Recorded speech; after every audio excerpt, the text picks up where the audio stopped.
Peruvallur government UP. സ്കൂളിന്റെ ഒരു വർഷം നീണ്ടുനിന്ന ശതാബ്ദി ആഘോഷങ്ങളുടെ സമാപനവും അധ്യാപക രക്ഷാകർതൃ ദിനവും ആഘോഷിച്ചു.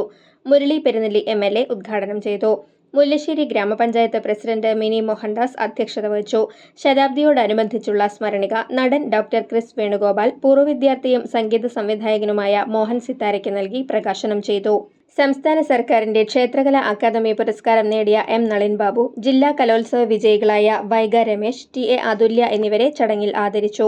Mullassery block panchayat president ക്ലെമൻ Francis endowment വിതരണം നടത്തി. Vice president A. ഫിജിന ജില്ലാ കലോത്സവ വിജയികളെ അനുമോദിച്ചു. വൈസ് പ്രസിഡന്റ് ഷിജു, ജനപ്രതിനിധികളായ കെ. സുരേന്ദ്രൻ, ബിന്ദു സത്യൻ, സി.വി. ബാബു, സന്ധ്യ സുനീഷ്, പ്രിയങ്ക വൈശാഖ്, പ്രധാനാധ്യാപിക Sajimol, Mullassery BPO. Sangeetha, PTA. President Smineesh Panicker, MPTA. President Ambili, OSA. President PK. Rajan തുടങ്ങിയവർ സംസാരിച്ചു.